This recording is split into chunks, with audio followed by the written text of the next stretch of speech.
ఖమ్మం నిర్లక్ష్యం ఎవరిది? ముగ్గురు మంత్రులు ఒక్క హెలికాప్టర్ను కూడా రప్పించలేకపోయారా?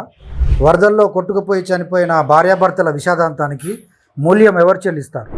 ఆ ముగ్గురు మంత్రుల సమన్వయాలేమి ఖమ్మంలో 9 మంది చావుకు కారణం కాదా? సీఎం సమీక్షలకే పరిమితం, మంత్రులను ఆదేశించే దమ్ము లేదా?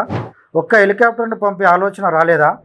మంత్రులపై ప్రభుత్వంపై దుమ్మెత్తి పోసిన తర్వాత నిమ్మకు నీరెత్తినట్టు ఖమ్మంకు సీఎం. ఒక్క భారీ తుఫాను కాంగ్రెస్ లీడర్ల దమ్మెంతో చూపెట్టింది. ఈ రాష్ట్ర సీఎం ఎంత పనిమంతుడో తెలియజెప్పింది. వరదలకు ప్రాణాలు కోల్పోతున్నా వారిని కాపాడడంలో ఎలా చేతులెత్తి ప్రాణ నష్టానికి కారకులయ్యారో చూపెట్టింది.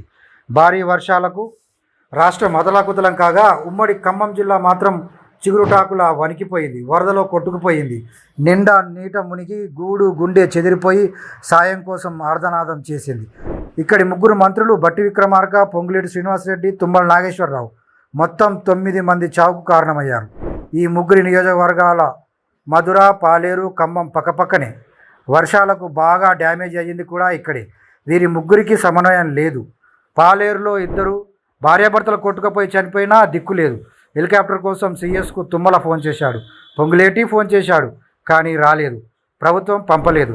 సహాయక చర్యలు, ప్రత్యేక బృందాలు లేవు. ఆలోపు అక్కడ జరగాల్సిన ప్రమాదం జరిగిపోయింది. మొత్తం 9 మంది జలసమాధి అయ్యారు.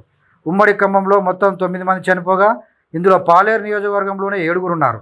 సమీక్షలకే పరిమితమైన సీఎం ఇలా తీరుబడిగా ఇవాళ ఖమ్మం బయలుదేరాడు.